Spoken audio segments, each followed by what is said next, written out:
Assalamualaikum warahmatullahi wabarakatuh. Alhamdulillahirrahmanirrahim. Rabbi nasta'inu ala umuri dunya wa din. Wassalatu wassalamu ala asyrafil anbiya'i wal mursalin Sayyidina wa maulana Muhammadin wa ala alihi wa sahbihi ajma'in.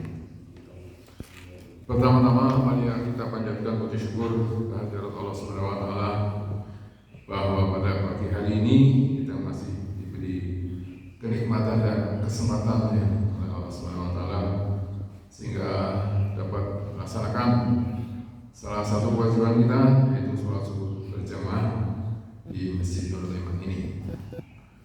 Salawat dan salam semoga tercurahkan kepada junjungan kita Nabi Muhammad sallallahu alaihi wasallam beserta keluarga, para sahabat, para tabi'in, dan mudah-mudahan sampai kepada kita selaku umatnya hingga akhir zaman.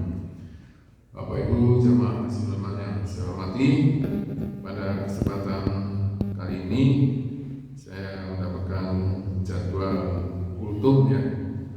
Menurut saya bukan kultum tapi hanya berbagi saja atau sharing saja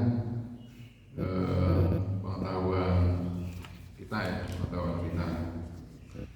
Pada kesempatan kali ini saya tidak membahas tentang saum ya, karena sudah banyak sekali para ustadz yang sudah membahas tentang saum. Kalau tadi malam Pak Imam juga sudah bahas ya, tentang masalah saum gitu. Jadi pada kesempatan kali ini saya akan mencoba yang materinya ada kaitannya dengan sholat, yaitu aktivitas sholat, yaitu sujud yang di rakaat terakhir itu biasanya agak lama ya, minimal 2 menit atau 3 menit gitu ya, 2 menit maksudnya 5 menit. Nah ini apa manfaatnya itu, saya akan mencoba ini ya, berbagi pada hari ini. Jadi sujud berlama-lama ketika sholat ya, pada rakaat terakhir biasanya. Jadi urat saraf mengalirkan darah ke otak hanya beberapa saat saja pada waktu sujud ketika sholat. Jadi yang tidak sholat, urat saraf otak tidak menerima darah secara sempurna dan tidak berfungsi secara normal. Karena letak otak di atas jantung, maka jantung hanya mampu menyalurkan 20% darah ke otak. Maka dibantulah dengan sujud yang lebih lama agar menambah kekuatan aliran darah ke dalam otak. Adapun manfaat sujud yang berlama-lama pada rakaat terakhir yang disampaikan oleh Rasulullah SAW itu ada kurang lebih ada 8. Itu yang pertama, mencegah pening. Kemudian yang kedua, terhindar dari migrain. Yang ketiga, menyegarkan otak. Keempat, menajamkan akal pikiran lebih sensitif. Kemudian yang kelima, melonggarkan sistem pernafasan. Yang keenam, memperbaiki kandung kemih, kandung rahim. memperbaiki kandung rahim yang turun. Ini untuk ibu-ibu barangkali ya.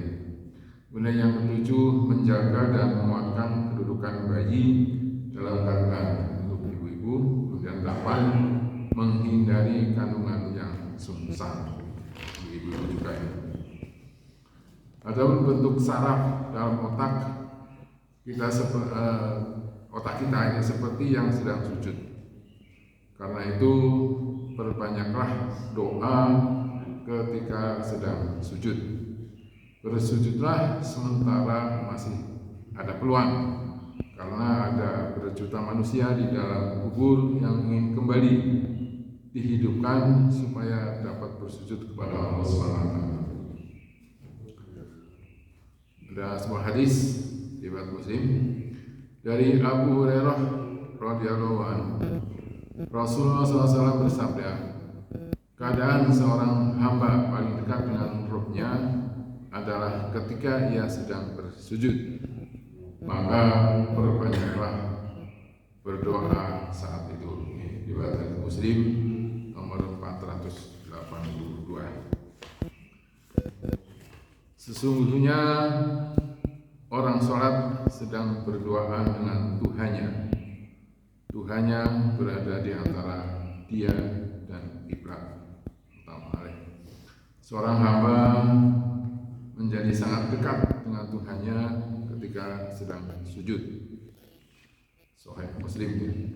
Hadis tersebut menunjukkan dorongan untuk memperbanyak doa ketika sujud. Karena ketika sujud adalah tempat yang paling dekat antara seorang hamba dengan Allah Subhanahu wa taala. Dan jangan tergesa-gesa dalam sholatnya.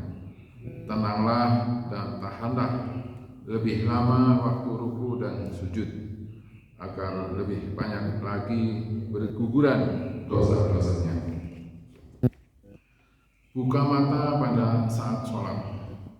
Otot mata yang lemah akan menyebabkan ketidakmampuan dalam melihat secara akurat.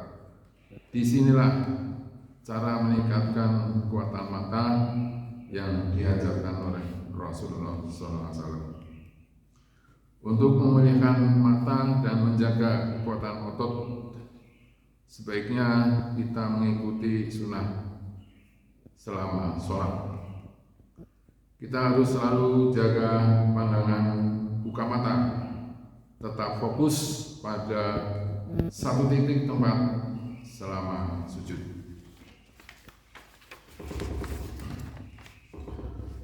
Kemudian ketika berdiri dengan pandangan mata yang terfokus melihat tempat sujud. Saat ruku, otot mata akan menekan lensa mata untuk meningkatkan visi, dan saat bangun otot mata akan melonggarkan. Sementara saat sujud lensa mata akan menyusut karena jarak antara mata dan tempat sujud memendek, dan ketika bangun lagi itu akan mengendurkan otot-otot mata. Kemudian Nabi SAW selalu memerintahkan untuk membuka mata kita selama sujud.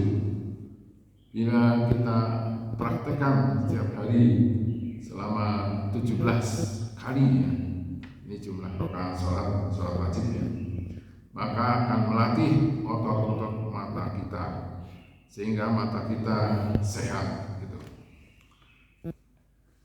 Semoga kita diberikan kemudahan untuk melaksanakan dalam ketaatan ibadah kepada Allah Subhanahu wa taala, dan semoga kita diampuni dari segala dosa-dosanya.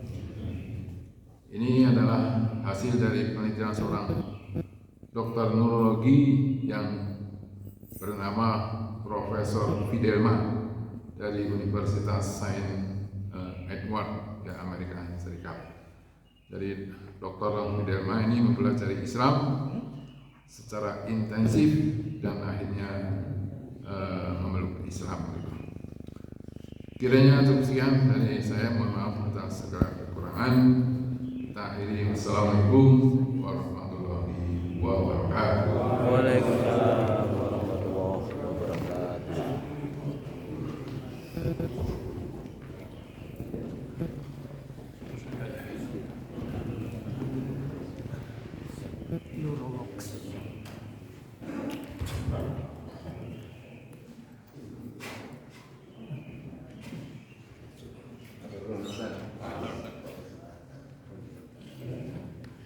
Singkat aja Pak, singkat.